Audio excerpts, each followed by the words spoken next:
नमस्कार मंडळी. अवधूत चिंतन श्री गुरुदेव दत्त. मंडळी, तुम्हा सर्वांचं माझ्या निकिता खैरनार या यूट्यूब चॅनलवर खूप खूप स्वागत. तर आजचा व्हिडिओ आहे आमच्या वॅकेशनबद्दल. ॲक्च्युली आम्ही चाललो होतो व्हिएतनामला परदेशात फिरायला. पण काय झालं, का बरं परदेशात जाण्याचं टाळलं आणि परदेशात जाण्याऐवजी अलिबागला का आलो, हे सर्व या व्हिडिओमध्ये मी तुम्हाला सांगणार आहे. त्यामुळे व्हिडिओ शेवटपर्यंत बघा आणि या प्रवासात, अलिबागच्या प्रवासात माझ्यासोबत तुम्हीसुद्धा सर्वांनी प्रवासाला या. धन्यवाद. अलिबागला जाण्यासाठी 2च बॅगा भरायच्या असं ठरूनही 2च्या 4 बॅगा कधी झाल्या ते मलाही कळलं नाही. कारण अलिबागचं वॅकेशन संपल्यानंतर आम्ही अलिबागवरूनच एक खूप जवळचं लग्न फंक्शन अटेंड करणार होतो. त्यामुळं 2च्या 4 बॅगा होणं हे साहजिकच होतं.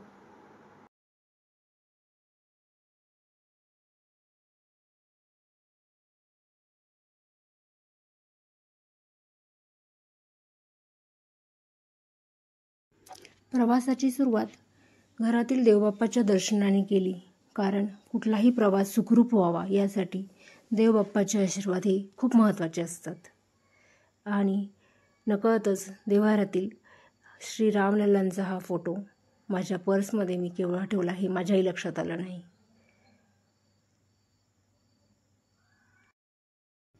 लोणी प्रवरानगरवरून आमचा अलिबागला जाण्यासाठीचा प्रवास सुरू झाला. पण प्रथम आम्ही आमच्या घरी पुण्याला जाणार होतो आणि पुण्यावरून दुसऱ्या दिवशी अलिबागला जाणार होतो. समोरच्या चेहऱ्यावरचा वेकेशनचा आनंद अगदी स्पष्ट दिसत होता. 2-3 तासानंतर आम्ही अपना बेकरी येथे काही ब्रेकफास्ट करण्यासाठी थांबलो. समूने मस्तपैकी क्रीम रोल घेतला होता आणि क्रीम रोल संपूर्ण फस्त केल्यानंतर तिने पुन्हा केक, बेकरीमध्ये असलेले केक एक्सप्लोर करायला सुरुवात केली. तोपर्यंत मी आलू सँडविचवर ताव मारला. पुढचा प्रवास करत करत फायनली संध्याकाळी आम्ही आमच्या पुण्याच्या घरी पोहोचलो. गेटवरून एंट्री करताना छान वाटलं, कारण आज बऱ्याच दिवसानंतर मी माझ्या पुण्याच्या घरी आली होती. आणि हे आहे माझं पुण्यातलं स्वतःचं घर.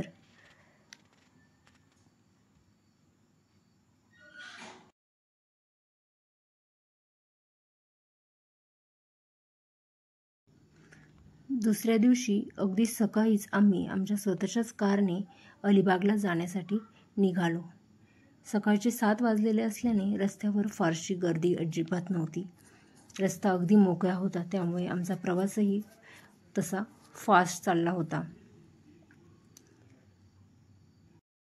ब्रेकफास्ट करण्यासाठी आम्ही खोपोलीच्या द ग्रँड क्यूब या फूड मॉलला थांबलो. हा कुठला शॉपिंग मॉल वगैरे नव्हता, तर चक्क एक फूड मॉल होता. इथे फक्त फूड मिळत होतं आणि एखाद्या मोठ्या शॉपिंग मॉलप्रमाणेच इथेही फूड कोर्टसारखे KFC, बर्गर किंग आणि इतरही खूप सारे ब्रँड्स अवेलेबल होते. सर्व मॉल हा फक्त आणि फक्त खाण्यापिण्याच्या पदार्थांनीच भरलेला होता. मॉलमध्ये सकाळीसुद्धा भरपूर गर्दी होती आणि इथेही ऑन स्क्रीनवरच ऑर्डर घेण्याची KFC सारखीच पद्धत होती. स्क्रीनवर एक पदार्थ चूज करून ऑर्डर दिली आणि ऑर्डरची वेट करत बसलो. तो एवढ्या सकाळीसुद्धा या फूड मॉलमध्ये एवढी प्रचंड गर्दी असल्याकारणाने ऑर्डरची वेट करण्याशिवाय दुसरा काहीही पर्याय नव्हता. हा मॉल ॲक्च्युली 6 लेनचा जो हायवे आहे, पुणे मुंबई हायवे, त्या हायवेवर असल्याने इथे नेहमीच गर्दी असते असं मला वाटतं.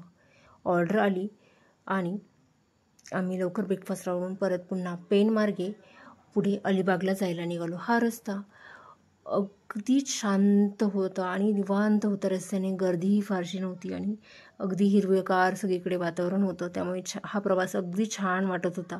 दुपारचा टाईम होता तरीही प्रवास असा नकोसा झाला नाही, कारण आमचं आता रिसॉर्ट जवळ आलं होतं. आम्ही फायनली पोहोचलो आमच्या अमनसरा या रिसॉर्टला. हे रिसॉर्ट आहे किहीम बीचच्या अगदी शेजारी अगदी हाकेच्या अंतरावर इथून किहीम बीच आहे.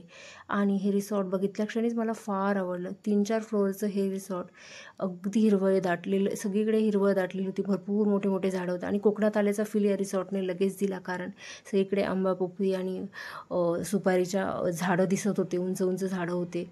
सर्व बाजूनी सर्व बाजूनी दाट झाडी, रिसॉर्टच्या बाजूने दाट झाडे होती. दुपारची वेळ होती तरीही रिसॉर्टमध्ये भरपूर गर्दी दिसत होती. नंतर आमची रूम मिळाली आणि फायनली आम्ही रूममध्ये एंट्री केली. हा होता आजच्या स्टेचा लुक.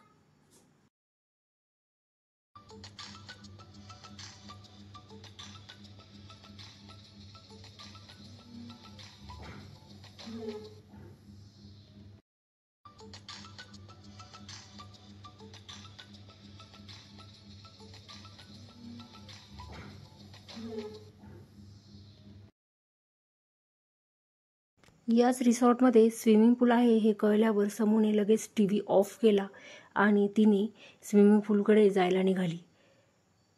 ॲक्च्युली रिसॉर्टमध्ये इंडोर स्विमिंग पूल होता जो सर्वांसाठी होता आणि तो स्विमिंग पूल बघून एवढ्या दुपारच्या रणरणत्या उन्हात कुणालाही या पाण्यामध्ये उतरण्याची इच्छा झाली असती. सुरुवातीला समू एकटीच खेळत होती. तिला वाटत होतं की इतरांनीही यावं किंवा आम्ही पाण्यात उतरावं, पण आमचं अजून जेवण बाकी होतं त्यामुळे आम्ही पाण्यात उतरलो नाही. ती एकटीच खेळत होती. तोपर्यंत तिला कंपनी द्यायला बाकी बरीचशी मंडळी रिसॉर्टमध्ये आलेली, बरीचशी बाकीच्या रूममधील फ्रेंड्ससुद्धा तिला मिळाले आणि तिची मज्जा अजूनच वाढली. ती इतकी मनमुरादपणे पाण्यामध्ये खेळत होती. किती छान असतं ना हे बालपण.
मी याच स्विमिंग पूलच्या साईडला एका कट्ट्यावर बसून गरमागरम उपम्याचा आस्वाद घेत होते आणि फार तिथे उपमा खायला फार मज्जा पण येत होती.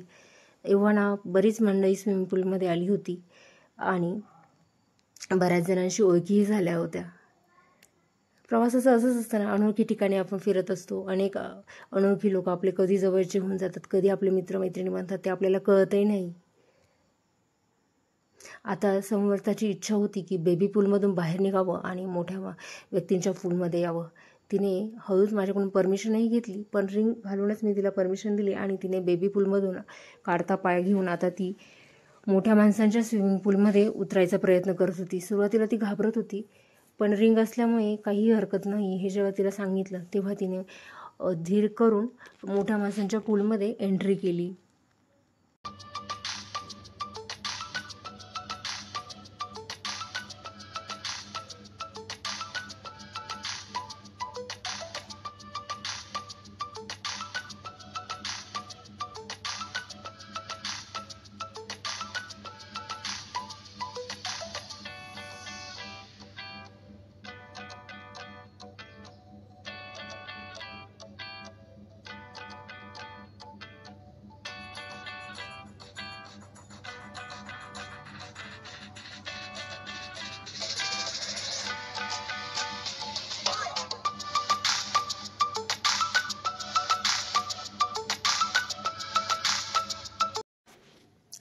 आता तर समू डायरेक्ट अडल्ट स्विमिंग पूलमध्ये लांबून येऊन जंप करत होती. तिची भीती जवळजवळ संपली होती असं म्हणायला हरकत नाही.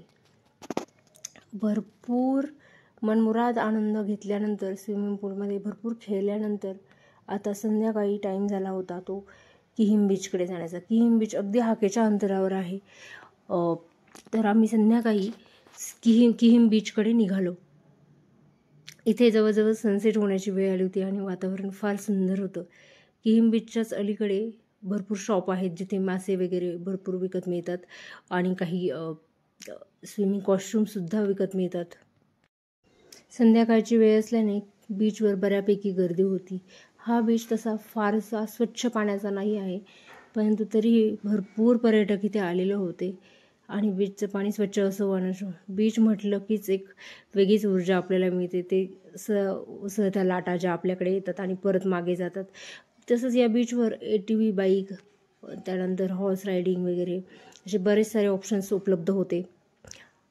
समूने तर बीचवर आल्या आल्या शिंपले गोळा करायला सुरुवात केली.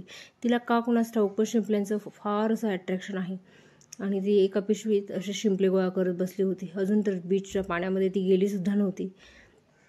आम्ही तिला आग्रह केला. तोपर्यंत आम्हाला एक इथे बीचवर एक वेगळ्या प्रकारचं फळ दिसलं. म्हटलं काय आहे हे बघूया. तिथे दुकानदाराला विचारलं तर त्यांनी सांगितलं की हे ताडीचं फळ आहे. ताडी हे जे झाड आहे, ताडीचं झाड असतं त्याला हे फळ येतं. मग घेऊया म्हटलं. घेतलं. त्यालाच हे लोक आईस ॲपल असंही म्हणतात. थोडाफार ॲपलचा शेप असतो आणि म्हणून त्याला कदाचित आईस ॲपल म्हणत असतील. हे फ्रूट घेतलं पण त्याने आमचं काही समाधान केलं नाही, कारण ते फार कडक असतं चावायला. चावत नव्हतं. असो, त्यानंतर आम्ही गेलो बीचच्या पाण्यामध्ये आणि हे उसळत्या लाटांचं पाणी असं अगदी पाण्यात उतरायची इच्छा नसली तरी कोणीही पाण्यात जाऊन रमेल इतके सुंदर त्या लाटा येत होत्या. आणि इथली ही रेतीसुद्धा इतकी मऊ मऊ रेती होती. समुद्र त्या रेतीमध्येच बसली होती आणि तिथेच त्या पाण्याचा ती आनंद घेत होती.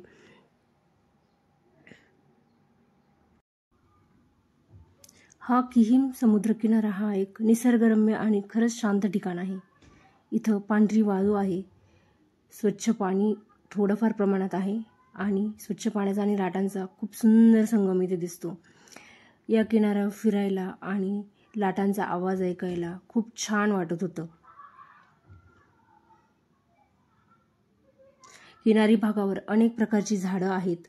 वनस्पती आणि प्राणीसुद्धा आढळून येतात. इथं नारळ आणि इतर फळझाडेही आजूबाजूला दिसली. या समुद्र किनाऱ्यावर फिरणं, समुद्राचा आवाज ऐकणं, वाळूत खेळणं आणि निसर्गाचा अनुभव घेणं हे खूप आल्हाददायक, आनंददायक आणि शांत असा अनुभव होता. मी या किनाऱ्यावर अवधूत चिंतन श्री गुरुदेव दत्त म्हणून श्री दत्त हे नाव लिहिले आणि म्हटलं बघू कुठल्या लाटेच्या सामर्थ्याने श्री दत्त हे नाव पुसले जाते.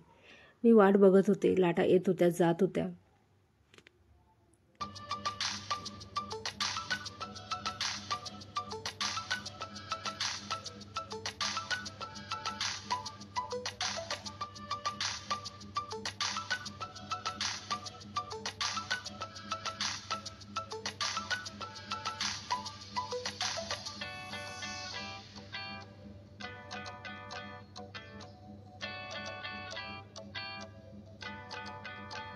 मी वाट पाहिली, पण मी तिथे होते तोपर्यंत जरी ॲटलिस्ट कुठल्याच लाटेच्या सामर्थ्याने श्रीदत्त हे नाव पुसलं गेलं नाही. अगदी एक लाट येऊन गेलीही तरीही ते नाव अगदी आहे त्याच अवस्थेत होतं आणि त्याचा मला आनंद होत होता. या किनाऱ्यावर जरी पर्यटकांचा खूप गजबजाट होता तरीही थोडंसं बाजूला गेल्यानंतर मात्र आपल्याला जी शांतता हवी समुद्रकिनारी ती पुरेपूर मिळत होती आणि एकांताचा अनुभव छान घेता येत होता.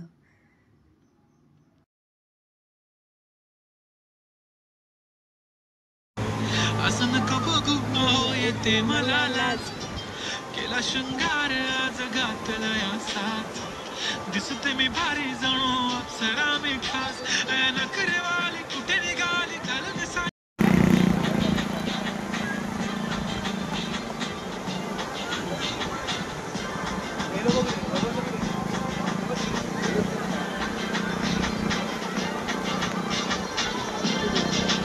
झाला क्लोज आता वाईट मान वरती ओके राईट, फोटो काढ कुशीमध्ये बायको माझी करेन पिलो फाईट माझा होऊ दे पगार गिफ्ट करतो रिंग लाईट नको मला. अजून एक गोष्ट म्हणजे या किनाऱ्यावर आम्हाला हा रोटेटिंग सेल्फी बूथ दिसला आणि मग काय समूने गुलाबी साडी या गाण्यावर डान्स करत आपला स्वतःचा सेल्फी व्हिडिओ कॅप्चर केला.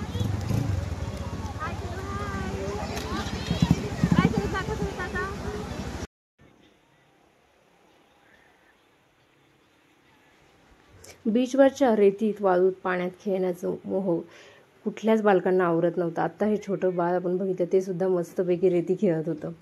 आणि आता झाली होती संध्याकाळ, प्रॉपर सूर्यास्ताचा टाईम. आणि ह्या संधी प्रकाशात बीचचं वर्णन काय ते करावं. जनरली बीच नेहमीच सुंदर वाटतात, पण सनराईज आणि सनसेट, सूर्यास्त आणि सूर्योदय यावेळी ते अतिशय सुंदर दिसतात. आता आम्ही निघालो होतो परत आमच्या अमनसरा या रिसॉर्टवर. आणि रिसॉर्टसुद्धा संध्याकाळच्या प्रकाशात अगदी फुलवून गेलं होतं. सगळीकडे लाईटिंग होती छान. आपण दिवाळीला डेकोरेट करतो तसं हे रिसॉर्ट आय थिंक नेहमीच डेकोरेट केलेलं असावं, कारण पर्यटकांना आकर्षित करावं यासाठी. रिसॉर्टवर पोहोचल्यावर समर्थाला पुन्हा तिथल्या स्विमिंग पूलमध्ये जाण्याचा मोह आवरला नाही, कारण ऑलरेडी तिथे काही मुलं खेळत होती. आणि समुद्राच्या पाण्यातून भिजून आल्यानंतर तिने पुन्हा या स्विमिंग पूलमध्ये जायचा हट्ट केला आणि ती गेलीसुद्धा.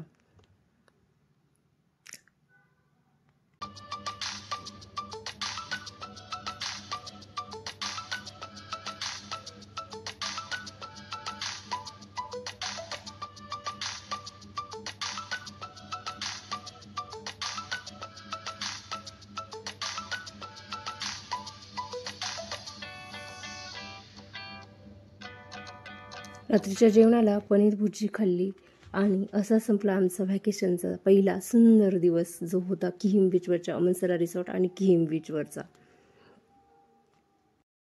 दुसऱ्या दिवशी सकाळी अमनसरा रिसॉर्टमध्ये बफे ब्रेकफास्ट होता. म्हणजे 9-10 ब्रेकफास्टचे ऑप्शन अवेलेबल होते आणि आपल्याला हवं तेवढं आपण कुठलाही ब्रेकफास्ट किती प्रमाणात खाऊ शकत होतो. ॲक्च्युली आपल्याकडे नेहमी म्हटलं जातं की सकाळचा ब्रेकफास्ट हा राजासारखा असावा. त्या पद्धतीने जर बफे ब्रेकफास्ट असेल तर आपोआपच ब्रेकफास्ट हा राजासारखा होऊन जातो. म्हणजे भरपूर प्रमाणात खाल्लं जातं, कारण खूप सारे ऑप्शन्स अवेलेबल असतात. प्रत्येक ऑप्शन ट्राय करायचं म्हटलं तरी त्यातच पूर्ण पोट भरून जातं. ब्रेकफास्ट झाला आणि त्यानंतर आम्ही उरलेला रिसॉर्टचा भाग बघायला सुरुवात केली. इथे लहान मुलांसाठी बरेच सारे खेळण्यासाठी सीसॉ, त्यानंतर झुला वगैरे असे बरेच ऑप्शन अवेलेबल होते, तेही बघितले. त्याच्यानंतर रिसॉर्टच्या शेजारी हा ओपन लॉन होता, जो भरपूर मोठा होता. आणि जेव्हा हे सगळं बघितलं तेव्हा लक्षात आलं का हा रिसॉर्ट काही एकरांमध्ये पसरलेला आहे. भरपूर मोठा रिसॉर्ट आहे, मोठी जागासुद्धा भरपूर आहे आणि रिसॉर्टच्या आतल्या आतसुद्धा भरपूर सुविधा उपलब्ध आहे. रिसॉर्टचंच एक्सप्लोअर करायचं काम चालू होतं, कारण तसंही आमचा चेकआउट टाईम हा 11 वाजेचा होता आणि ब्रेकफास्ट 9 वाजताच झालेला होता. त्याच्यानंतर समर्थासोबत मलाही खेळण्याचा काही मोह आवरला नाही. मीही त्याच्यासोबत भरपूर खेळले.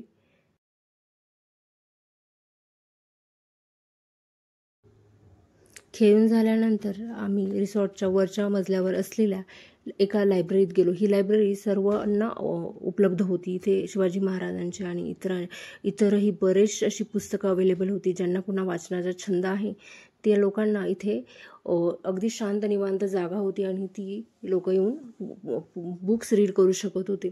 त्यानंतर हा होता गेम झोन, जिथे वेगवेगळे इनडोअर गेम्स या रिसॉर्टमध्ये अवेलेबल होते, जसं की कॅरम आहे, त्यानंतर चेस आहे.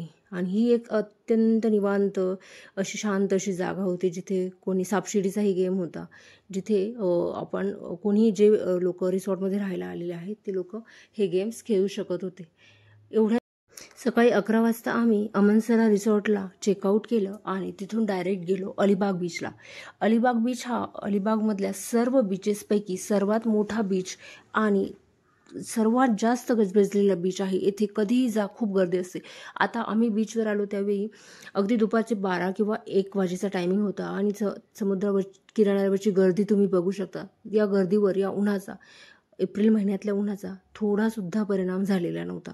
प्रचंड गर्दी सगळीकडे किनाऱ्यावर दिसत होती. इथेही अगदी न्यू ATV बाईक होत्या आणि ATV बाईक राईड करण्याचा मोह आम्हाला कुणालाही आवरला नाही. छान समुद्रकिनाऱ्यावर ATV बाईक राईड करताना फार मजा येते आणि सर्व बाईक ह्या अगदी चांगल्या अवस्थेतल्या होत्या, त्यामुळे छान वाटत होतं.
अलिबाग बीच हा अगदी अलिबाग या शहराच्या आत आहे, अगदी शहराजवळ आहे. म्हणूनच या समुद्रकिनाऱ्यावर आम्हाला कुठेही झाडे किंवा नारळाची झाडे वगैरे अशी कुठल्याही प्रकारच्या वनस्पती झाडे दिसून आली नाहीत आणि संपूर्ण बीच हा खूप गजबजलेला बीच होता.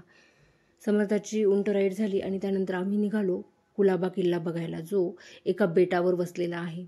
अलिबागच्या बीचवरच जवळच एक बेट आहे ज्यावर हा कुलाबा किल्ला आहे आणि चालत जाऊही शकत होतं, पण खूप रणरणत ऊन होतं. दुपारचे जवळजवळ 1-2 वाजलेले होते, त्यामुळे आम्ही घोडसवारी करतच घोडागाडीने इकडे या किल्ल्यावर पोहोचलो. तर इथे रानमेवा खूप प्रमाणात उपलब्ध होता. इतक्या आतही या महिलांनी हे रानमेवा कसा आणला असेल आणि कसं सगळं मॅनेज करत असेल त्यांनाच माहिती, कारण जवळजवळ समुद्रकिनाऱ्यापासून हा किल्ला 1.5-2 किलोमीटर आतमध्ये आहे. इथे किल्ल्याची संपूर्ण माहिती दिलेली होती की कुलाबा किल्ला हा शिवरायांच्या अधिपत्याखाली होता आणि या किल्ल्यावर कुठली स्थळं आहेत, जसं की अप्सरा जलाशय आहे, भरपूर सारी मंदिर आहे, जसे गणपती मंदिर, भवानी मंदिर आणि एका बेटावर हा किल्ला वसलेला आहे. अशी सर्व माहिती मराठी, हिंदी आणि इंग्लिशमध्ये इथे दिलेली होती. जसं म्हटलं होतं तसंच इथे खूप सारी छोटी छोटी मंदिरं आहे आणि एक भवानी मातेचं मंदिर मोठं आहे. इथे ही विहीर बघायला मिळाली. तिला अजूनही जिवंत पाणी आहे. बऱ्यापैकी खोल ही विहीर होती आणि विहिरीला अजूनही पाणी होतं. ही महत्त्वाची गोष्ट. विहीर पाहून झाली आणि त्यानंतर आम्ही बाकीचा किल्ला एक्सप्लोअर करायला सुरुवात केली. किल्ल्याचं बांधकाम बघून त्या काळाची शिवाजी महाराजांची कल्पना आणि भव्य दिव्यता किंवा इतके मोठ्या दगडांमध्ये हे केलेलं बांधकाम, तटबंदी बघून आपल्याला अगदी, मला तरी स्वतःला खूप प्राऊड फील होत होतं. आणि पुढे जाऊन आम्हाला लागलं हे गणपती मंदिर. ते अजूनही इतक्या सुंदर अवस्थेत ठेवलेलं आहे. ही महत्त्वाची गोष्ट. हा आहे अप्सरा जलाशय, ज्याचं पाणी खरं तर थोडं खराब झालं आहे, पण जलाशयाचं बांधकाम बघितलं त्यावरून आपल्याला पुन्हा एकदा ऐतिहासिक भव्य दिव्यतेची आपण कल्पना करू शकतो. इथे खाली जायला ह्या पायऱ्या होत्या. पायऱ्यांनी उतरून आपण जलाशयात जाऊ शकत होतो. अगदी हे एक शांत ठिकाण होतं. त्यानंतर आम्ही गेलो ह्या गणपती मंदिरामध्ये. एवढ्या जुन्या काळातलं मंदिर असूनही ते अजून अगदी चांगल्या अवस्थेत होतं. ही श्री गणेश मंदिर होतं. शेजारीच मारुतीचं मंदिर देखील होतं. इथे गणपती बाप्पाचं छानसं दर्शन घेतलं.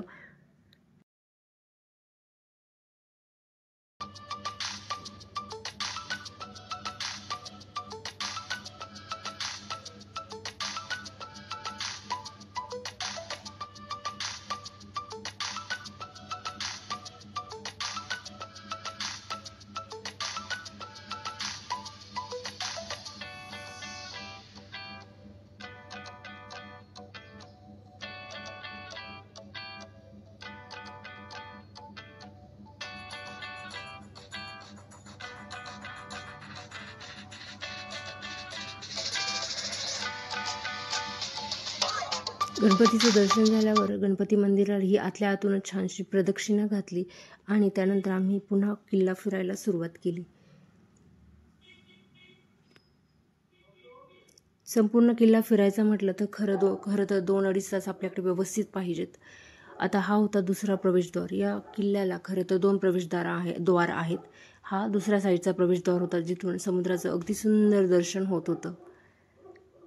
आणि जेव्हा भरती असते तेव्हा हा किल्ला बऱ्यापैकी पाण्याखाली असतो. त्यामुळे आपण कल्पना करू शकतो की या लोकांनी हे बांधकाम त्या काळात कसं केलं असेल. कारण भरतीच्या वेळी प्रॉब्लेम नाही, पण ओहोटीच्या वेळी प्रॉब्लेम नाही, पण भरतीच्या वेळी किल्ल्याचं बांधकाम करताना किती त्यांना कष्ट झाले असेल. कारण आजही किल्ल्याचा बराचसा भाग हा पाण्याखाली जातो जेव्हा भरती येते तेव्हा. हे गणपतीचं मंदिराचं पुन्हा एकदा बाहेर लांबून दर्शन झालं. त्यानंतर आम्ही वळालो भवानी मातेच्या मंदिराकडे. अतिशय जुन्या पद्धतीचं हे मंदिर आहे, पण मंदिरात आत गेल्यावर खूप खूप शांत वाटतं, अगदी समाधान वाटतं. जय भवानी मंदिर असं या मंदिराचं नाव आहे. इथे छान भवानी मातेचं दर्शन घेतलं. इतक्या जुन्या काळापासून हे मंदिर आजही इतकं सुंदर अवस्थेत आहे. किल्ल्यातून निघताना पुन्हा एकदा आपल्याला भव्य दिव्यतेचं दर्शन होतं. हे तटबंदी आणि प्रवेशद्वार बघून लक्षात आलंच असेल हा किल्ला किती त्या काळात भव्य दिव्य असेल. आज तो इतका मेंटेन आहे तर त्या काळात तो कसा असेल याची कल्पना आपण नक्कीच करू शकतो. भरतीची वेळ आली होती, त्यामुळे आम्ही लवकरच किल्ला पाहिला आणि पुन्हा घोडागाडीने किनाऱ्याकडे जायला निघालो. आता एव्हाना पाणी वाढलं होतं आणि घोड्यांच्या अर्ध्या उंचीपर्यंत पाणी आलेलं होतं आणि घोड्यांना कसं बसं या पाण्यातून किनाऱ्याकडे जावं लागणार होतं. हा पण पाण्यातून जाण्याचा घोडागाडीतून हा एक वेगळाच अनुभव आम्ही घेत होतो. कारण आता चालत जाणं हे शक्य राहिलेलं नव्हतं. जवळजवळ भरतीची वेळ होत आलेली होती. शेवटी घोडागाडीतून आम्ही किनाऱ्यावर उतरलो. आता बऱ्यापैकी सगळे ऑप्शन्स एक्सप्लोअर करून झाले होते, जसं की घोडागाडी, उंट रायडिंग झाली होती, ATV बाईक रायडिंग झाली होती आणि ऊन खूप मी म्हणत होतं. त्यामुळे आता समुद्रकिनारा पाहून झाल्यावर आता आम्ही दुसऱ्या रिसॉर्टला जायचं ठरवलं. जो आमचा दुसरा रिसॉर्ट सेकंड डेसाठी जो रिसॉर्ट होता त्या रिसॉर्टकडे आम्ही निघायला लागलो.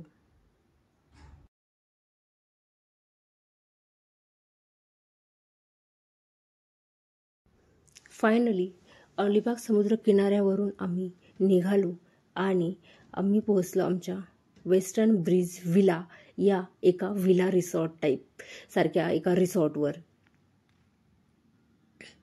हा एक विलावर राहण्याचा एक छानसा अनुभव होता. सेपरेट विला होता, कुणाचाही कुठेही काही कॉन्टॅक्ट नव्हता.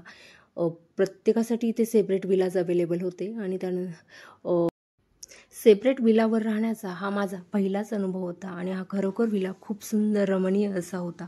महत्त्वाचं म्हणजे या विलाला आतल्या आत एक इंडोअर स्विमिंग पूल होता, जो फक्त आणि फक्त इंडिपेंडंटली एका विलासाठीच होता.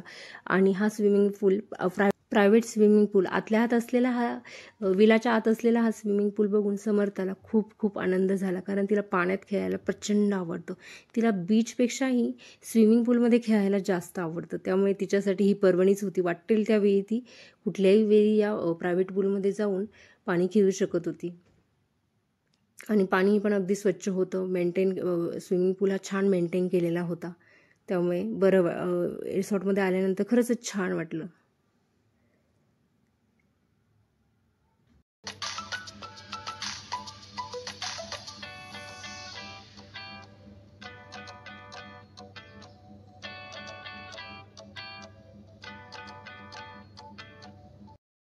दुपारचं जेवण आम्ही विलावरच केलं आणि त्यानंतर थोडा आराम करून आम्ही निघालो नागाव बीचला.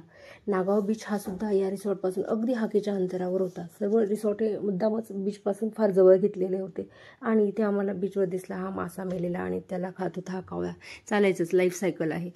तर नागाव बीच हा बऱ्यापैकी किहीम बीचसारखाच आहे, पण फरक असा आहे की नागाव बीच हा बऱ्यापैकी स्वच्छ बीच आहे.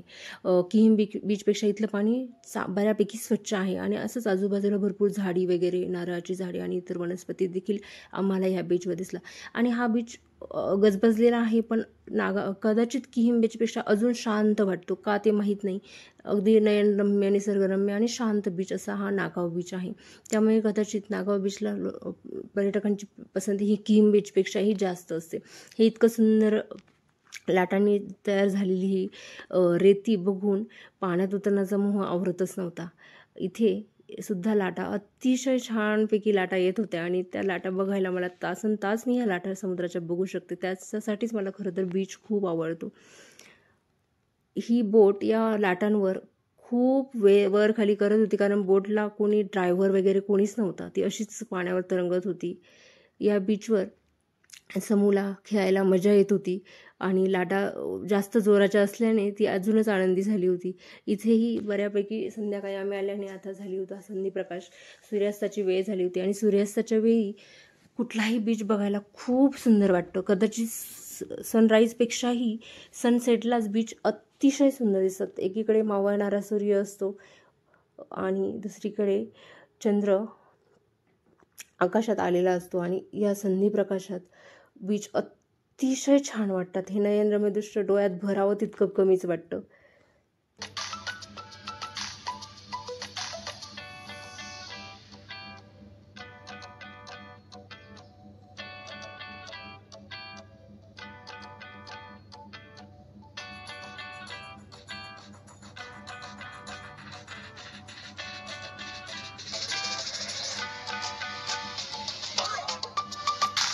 समर्था किनाऱ्यावर असं माती खेळत होती. त्यासाठी तिने तिथून भांडेही विकत घेतले होते आणि त्यानंतर तिने माझ्यासाठी एक सरप्राईज बनवलं होतं. हे हार्ट शेप काढलं होतं आणि ती मला म्हणत होती, मम्मा तुझ्यासाठी सरप्राईज.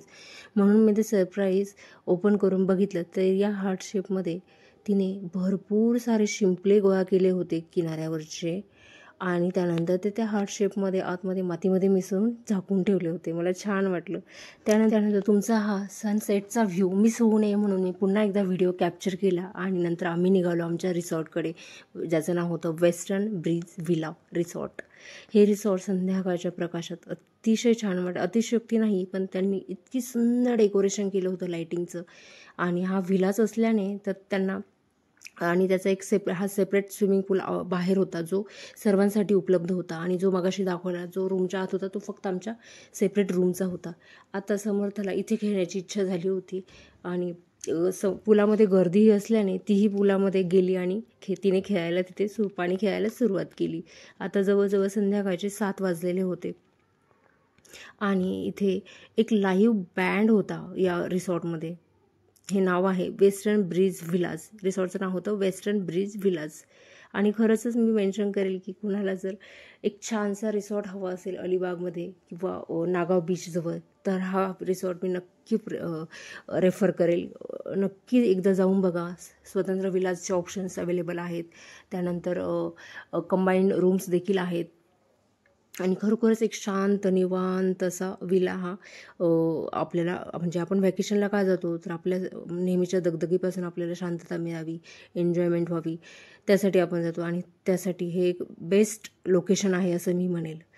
इथे झाडाखाली बसलेली ही गौतम बुद्धांची ध्यानधारणा करत बसलेली मूर्ती तर खूप अट्रॅक्ट करत होती. आणि एका भव्य दिव्य वटवृक्षाच्या खाली ही मूर्ती मांडलेली होती आणि त्याच्या शेजारीच चिच्च्यासाठी म्हणजे एक निवांत गप्पा मारण्यासाठी कोणी येऊन बोलू शकतं रिसॉर्टमधल्या व्यक्ती, असं एक छानशी रूम टाईप जागा होती. त्यानंतर समर्था बेबी पूलमध्ये खूप एन्जॉय करत होती. नशीब तिने इथे अडल्ट पूलमध्ये एंट्री केली नव्हती. बेबी पूलमध्येच ती आपली एन्जॉय चालला होता. नंतर ती माशा अँड बिअर बघत होती. पण तिला जेव्हा कळलं की बाहेर लाईव्ह बँड आहे, रिसॉर्टने लाईव्ह बँड ऑर्गनाईज, कारण संडे होता आणि रिसॉर्टने लाईव्ह बँड ऑर्गनाईज केला होता. या बँडचं नाव होतं चोक द बँड आणि खरंच अतिशय सुंदर असा बँड होता आणि आवाज तर अप्रतिम होता. अमन सिंग आणि तोषित राज यांची जुगलबंदी असलेला हा बँड गाणे ऐकत आम्ही जेवणाचा आस्वाद घेत होतो आणि इतका सुंदर आवाज होता त्या जे तोषित राज होते त्यांचा की ऐकतच राहावं. त्यात त्यांनी सर्व गाणी मिक्स केले होते. 90sचे सॉंग्स होते, मॉडर्न सॉंग्ससुद्धा होते. त्यामुळे गाणी ऐकायला अजूनच मजा येत होती आणि गाणी ऐकत आम्ही जेवणाचा आस्वाद घेत होतो. लाईव्ह बँड ऐकत फर्स्ट टाईमच मी डिनर करत होती आणि हा एक खरंच सुंदर असा अनुभव होता जो लाईफमध्ये प्रत्येकाने एकदा तरी घ्यावा. आणि त्यांचा छानसा आवाज ऐकून सगळी मंडळी त्यांना भरभर प्रतिसाद देत होती, क्लॅपिंग करत होती. हे बघून आणि ते आपल्या फरमाईशनुसार सुद्धा सॉंग्स म्हणत होते. ही एक चेरी ऑन द टॉप अशीच अवस्था होती.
तुझसे जुदा अगर हो जाए तो खुद से भी हो जाए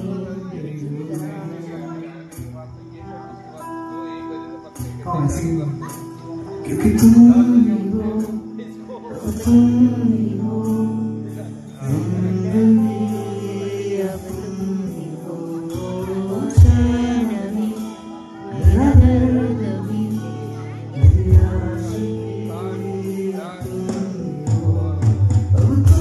ही हो अब तुम ही हो जिंदगी अब तुम ही हो चैन भी मेरा दर्द भी मेरी आशिकी अब तुम ही हो